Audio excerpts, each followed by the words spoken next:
In today's news, Governor John Rankins sworn in as governor of the Virgin Islands as well guarantees this is the Commission of Inquiry. It guarantees confidentiality, but how will one truly determine this? As well as we see where actress CICELY TYSON dies at the age of 96. All this and so much more when 284 News returns.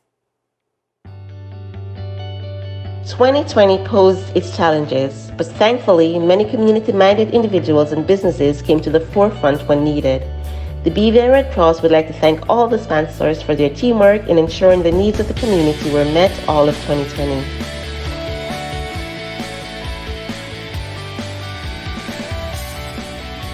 The BVI Red Cross would like to thank the BVI public for your continued support throughout the year. Happy New Year from the BVI Red Cross. Let's make 2021 great with the power of kindness. The win! Oh! What the hell? I'm freaking out! Is time.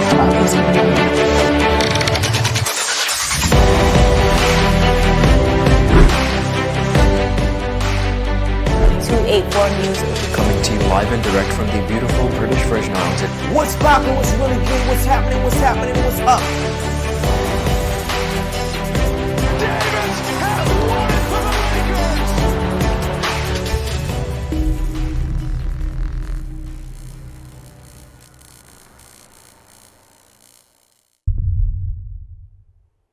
Good evening, viewers. Today is Friday, January 29th, 2021.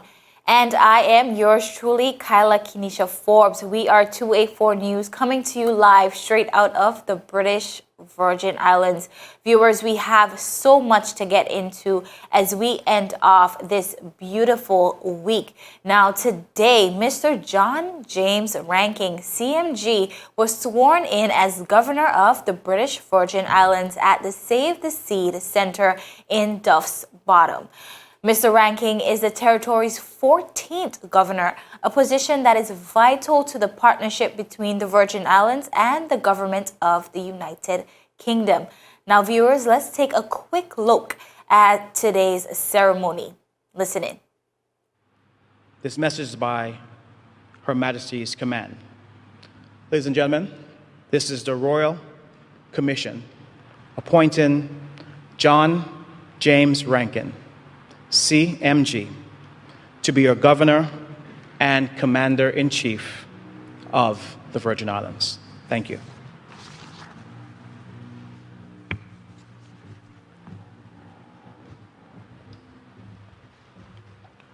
Please remain standing as I invite the Madam Justice and the Governor Designee to advance to the podium.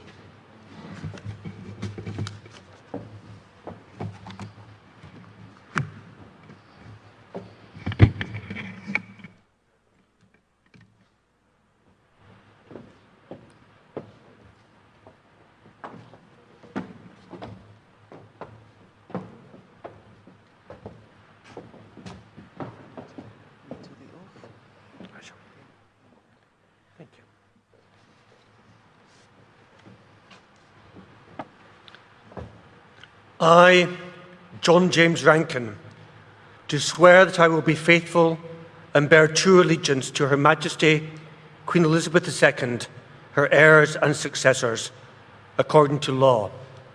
So help me God. Thank you.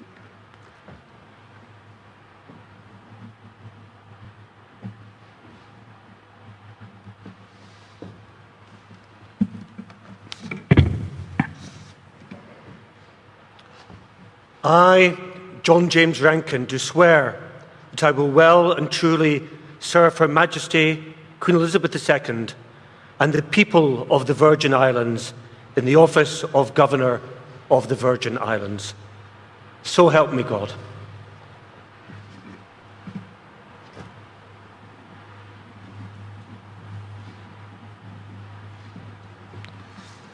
Thank you, ma'am.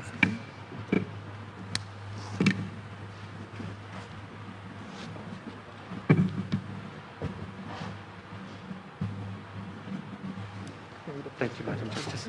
Thank you. Viewers, there you see the swearing in of the now governor of the British Virgin Islands. Now much is going on between the UK government and the local government right here in our territory. And we know that Mr. Rankin has quite a tall order as it pertains to now being the governor of this territory, but we do want to wish him all the best as he moves forward in this position. Now, as we move on in our newscast, the BBI Tourist Board and Film Commission and the Taxi and Livery Commission congratulates all taxi professionals who have completed the Gold Seal COVID-19 industry training in December of 2020 and thereby invite drivers to collect the Gold Seal decal for their taxi buses from the Department of Motor Vehicles. To obtain their decals, drivers can visit the DMV through Monday through Friday between the hours of 9 a.m. and 2:30 p.m. Drivers are required to bring and to take their vehicles, of course, to the DMV to have the Gold Seal decal placed, present their Gold Seal certificates, and drivers are reminded that their vehicles must have a protective barrier that separates the driver's seats from the passenger seatings. This should be a clear plastic or plexiglass barrier with a small square opening for collecting fares. Now, the Director of Tourism, Clive McCoy, commented, and he quote, "I am very pleased with the number of taxi drivers who took advantage of the opportunity to receive the training that provides information on the highest standards of safety and sanitization needed to mitigate the spread of COVID-19. He added, "There is no doubt that drivers who are receiving the Gold Seal decal can safely operate confidently while protecting residents and guests alike." Now, the Gold Seal COVID-19 industry training is a mandatory training for all stakeholders here in the territory. So we are very happy to see our taxi drivers stepping up to this challenge and getting Gold Seal certified. Now, we're living in much different times as we battle with COVID-19, and so much things have changed, but viewers, we must carry on. Viewers, we have so much more for you as the Commission of Inquiry. They are guaranteeing confidentiality, but how will they determine the legitimacy of the complaints filed? Viewers, you want to hear all about this, but when 284 News returns. Is business slow? Cash flow down? Hosting an upcoming event? We can help. Advertise with 284 Media and take your business or event to the next level by enhancing your present marketing and messaging strategies. Allow our team of experts to create a personalized ad that sets your business apart from all the rest. This could be your business or event. So, what are you waiting for? Contact our marketing team at 284media@cctbvi.com. Advertising with us works. Father Jesus, that line you long like church service. Alright, do enjoy the rest of the day. Next customer line, please. Wait, hold on a second. Yes, Sonny boy, come, yes, Sonny. Good morning. Good morning, Sonny boy. Hold on there. You must have cut front of people. It's okay, I'll take care of it. What? No man to take care of me. How may I assist you? Yes. You want top of power? You want top of power? Join the prepaid party with CCT and enjoy more affordable data plans, more top-up promotions, more savings with hero bundles, and more value for your money each and every Tuesday with Top Up Turn Up Tuesday. Visit a CCT store today or anywhere CCT Top Up is sold and top up your phone. 5, 10, 15, 20, 25, 30. You want top of power? Viewers, welcome back to 284 News, and I must thank you for sticking with me. Now, the Right Honorable Sir Gary Hickenbottoms, the Commissioner of the Inquiry, is imploring the public to submit their information that will be helpful in the Commission of Inquiry launched into possible corruption in government and public service within recent years. A press release from the Secretary to the Commission, Steve Chandler, stated, and I quote, "The Commissioner welcomes and encourages the public input into the inquiry and therefore places great importance on the inquiry website. Anyone with information to share is encouraged to safely and securely contact the inquiry team using the website." End quote. Since the launch of the inquiry, a prime concern of sources of privacy has taken the forefront. However, the Commission's office has reiterated their commitment to confidentiality. And I quote, "There are extremely robust security and privacy measures in place to protect information submitted to the inquiry team via the website or any other means, including both the information submitted and the privacy of the individual submitting it. The website has undergone substantial penetration testing and safeguarding to ensure its security. Any data shared through the website will be stored in the UK, protected by the UK GDPR rules." End quote. This is what the press release had to say coming out of the Commission of Inquiry office. But how does the commissioner determine which complaints are legitimate? This question was posed by our newsroom in a recent press release, which the office responded, and I quote, "The inquiry's terms of reference do not require the commissioner to determine whether an allegation is true or false. They require him to establish whether there is information that serious dishonesty involving officials may have taken place. He will undertake that task by considering all the information before him in whatever form and giving particular information the weight he considers appropriate." End quote. They also added, "The risk that some of the information may be false or simply incorrect is, of course, a factor that he will have to assess and take into account, particularly where it is not supported by information from elsewhere." The office continued. To support this, yesterday's press conference also stated, "There are also robust safeguards in place to ensure our authentication users can access the website. Security testing takes place on a regular basis to ensure the safety of the website and users and ensure full compliance with international standards." Further reassurance was given in the Commissioner's office press release. They said, and I quote, "The inquiry team would like to reassure those who wish to make contact or submit information via the website that they can do so in the knowledge that their professional and personal information will be treated in absolute confidence and held securely by the inquiry team. Neither the information nor the source for nor anything that might indicate its source will be made public without individuals' express agreement." So, viewers, we see here where the Commission of Inquiry are reassuring the public that information can be submitted and this will be treated with the strictest confidence. So if this is something that was on persons' minds, it has been clarified by their office. As we move on, in a government-issued press release, local construction company Terrace Hill Construction Limited was awarded the contract for repairs to the Valerie O. Thomas Community Center. Construction bids were received from 3 contractors in the BVI in December 2020 to undertake extensive repairs to the center, which serves the Seacoast Bay and surrounding communities. A portion of the center is also currently being used as a clinic by the BVI Health Services Authority.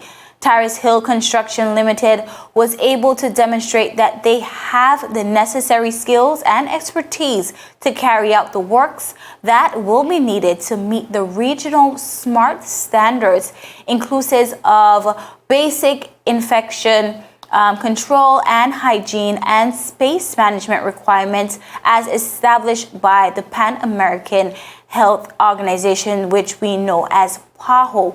The Valerie O. Thomas Community Center in Sea Bay will be the second showcase facility as part of a resilience program funded by the European Union and implemented by PAHO on behalf of the government of the Virgin Islands. Here we go on to see that a representative, a PAHO/WHO representative from Barbados and the Eastern Caribbean countries, said works include strengthening of roofs, upgrades of windows and doors, flooding, energy efficiency, lights and water fixtures, and improvements in functionality, and ensuring that they are in full compliance with international shelter standards and the SMART standards promoted by PAHO. He said, and I quote, "This emergency shelter will also be outfitted with new appliances and VHF radio communicators, which are essential items for the operations of these facilities during crisis or emergencies. We have been impressed with the interest shown by the local contractors and the quality of bids received, and we expect to see the completion of works by June 2021. Premier and Minister of Finance and National Authorizing Officer Honorable Andrew A. Foy said that he was pleased to see the works commence on the second showcase facility and being implemented by another local contractor, as in the case of the Westin Community Center, which is also being completed by another local contractor. The Premier also thanked PAHO and the EU for continuing the works at a steady pace, even as the world continues to respond to the effects of COVID-19. The Premier said, and I quote, "I am pleased to see that our very own local contractors are given the opportunity to compete for the works associated with this very important project. As we continue these works, I encourage local contractors and building professionals to pay close attention to this project so they can benefit from the capacity building opportunities that are being made available to learn more about resilient structures," end quote. He added, "My government will continue to collaborate with regional and international partners to offer opportunities to our local building professionals to enhance their skills and their competencies," end quote.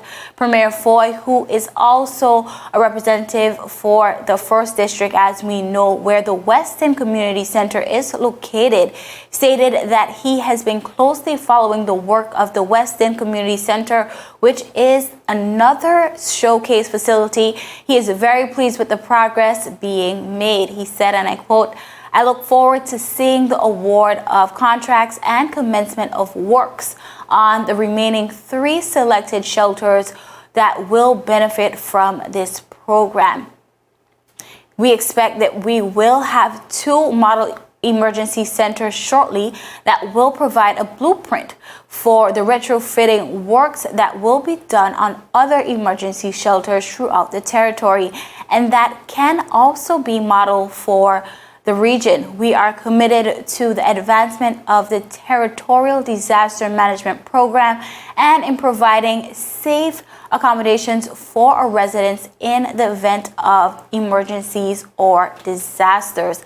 The designs for the facilities were done by PAHO's technical experts who partnered with local firms and individuals to ensure that the plans were in keeping with regulatory requirements and guidelines used by local planning authorities and in line with the current local construction rates. That is, the resilience program was launched in April of 2019 and is valued at 2 million euros. It will include the rehabilitation of selected emergency shelters, the provision of emergency relief supplies for these facilities, training for public and private sector in resilience, safe and green building strategies and standards, and train in shelter management inclusive of physiological care.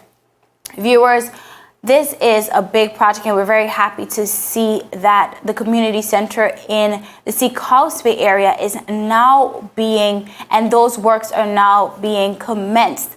Very, very, very good project, as we know that our community centers play a big role in our communities. Yes, as shelters during emergencies, but also for much activities for our seniors, our youths, and so much more. So we're very happy here at 284 Media to see that this is something that has commenced. Now, viewers, we have so much more for you. So this is 284 News, and we'll be right back. So you're saying I can ask this cat any question? The cat is connected to the computer. You just type in the question, it will read his mind.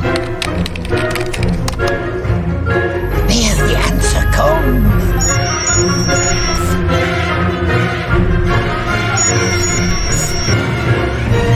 You're the man!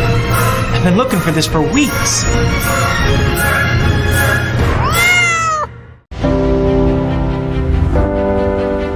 The win! Oh! What the hell? I'm freaking out! Is time.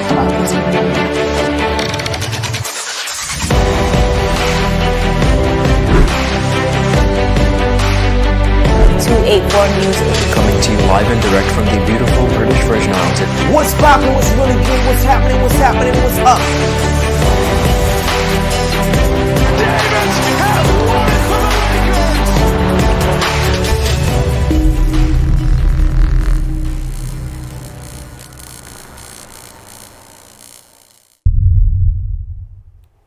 Viewers, welcome back to 284 News. As we continue, the HLSCC's Marine Studies continues to benefit from its growing relationship with the American Boat and Yacht Council, which we call ABYC. Head of Marine and Maritime Studies, Miss Suzanne said, and I quote, "Since the college launched a relationship with ABYC in 2019, the Center for Applied Marine Studies has benefited through curriculum and instructor development, scholarships, and physical resources." End quote. During the summer of 2023, HLSCC instructors and staff members, namely Mr. Morris Merchant, Mr. Matthew Holt, and Mr. Joseph Wells, completed training to become ABYC Standards Certified Advisors. Together, they have been delivering fundamentals of marine service technology as a part of the HLSCC's new Marine Professional Training Program, a rigorous training program developed to provide specialized training for the BVI's marine industry in December of 2020. HLSCC Marine Studies lecturer Mr. Morris Merchant was named the 2020 ABYC Foundation's Educator of the Year and runner-up, competing against a pool of marine instructors competing just from around the world. Now, it was added that Merchant's prestigious honor is part of the HLSCC's flourishing association with ABYC. Viewers, such an amazing accomplishment for the HLSCC and their instructors. Of course, we understand that those relationships between associations locally as well as regionally as well as internationally are very important to the growth of our education sector here in the BVI and just really growing our curriculum for our students. Now, before we close out, In a more sad moment, a pioneering Hollywood actress, CICELY TYSON, who was known for portraying strong African-American characters, has died at the age of 96. Her managers has confirmed no cause of death was given. The former fashion model had a career that spanned over 7 decades. TYSON won 2 Emmys for her performance in the 1974 civil rights era film, the autobiography of Miss Jane Pittman. She also became the first Black woman to take on a main role in TV drama East Side, West Side in the 1960s, presenting TYSON with the Presidential Medal of Freedom in 2016. The then U.S. President Barack Obama said that apart from her achievements as an actress, she had also shaped the course of history. TYSON was also very well known for turning around stereotype roles for Black women, agreeing only to play characters that were strong, positive, and realistic. He said, and I quote, "I have managed Miss TYSON's career for over 40 years, and each year was a privilege and a blessing," her manager Larry Thompson said in Tuesday's statement announcing her death. CICELY taught of her new memoir as a Christmas tree decoration with all the ornaments of her personal and professional life. "Today, we placed the last ornament, a star, on top of the tree," the manager said, adding that she died peacefully. TYSON's memoir, Just As I Am, was published on Tuesday, and Vulture wrote about 7 highlights from the book, including her accidental hanging up on Mr. Obama's side, ringing to tell her she had won the prestigious medal. Now, viewers, an amazing, amazing woman. And viewers, we'd like to share a short clip of the last interview that CICELY did with CBS Gayle King. Take a look. As a little girl, what were your dreams? I was a very shy child. If you got 15 minutes of words out of me, you got plenty. I was a thinker. I sucked this finger until I was 12 years old. That's why I have these buck teeth. Born in 1924 to West Indian parents, CICELY TYSON recounts her extraordinary life in her new memoir, Just As I Am. I am an observer of human nature and the dreamer of audacious dreams.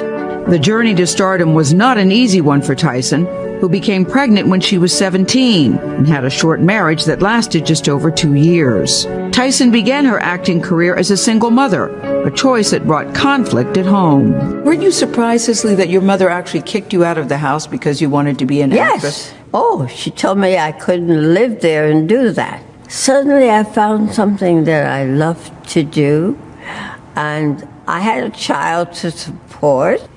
So you weren't thinking, when I grow up, I want to be an actress? No. My mother, I don't know what she wanted me to be. She thought that I was going to live in the den of iniquity, because we grew up in the slums, okay? Lots of prostitutes walking up and down the street. And that's all she knew about movies. Her mother eventually came around, and their connection is a strong one to this day, especially in this church. And I feel that her spirit is here. And so I bought this pew in her name. So this was a way to honor her. That's right. TYSON made her on-screen debut at 31 in the 1956 film Carib Gold. Shortly after that, she enrolled in an acting school run by Paul Mann, a well-known acting coach. Viewers, what a legacy she left behind, living such a full life and giving so much to the world around her. Of course, here at 284 News, we extend our condolences to the family and friends of CICELY TYSON. May she rest in peace. Now, viewers, that is it for today's news roundup. And be sure to join us again next week for your daily dose of local, regional, and international content. It is always my pleasure. I am Kyla Kenesha Forbes. Have a great evening.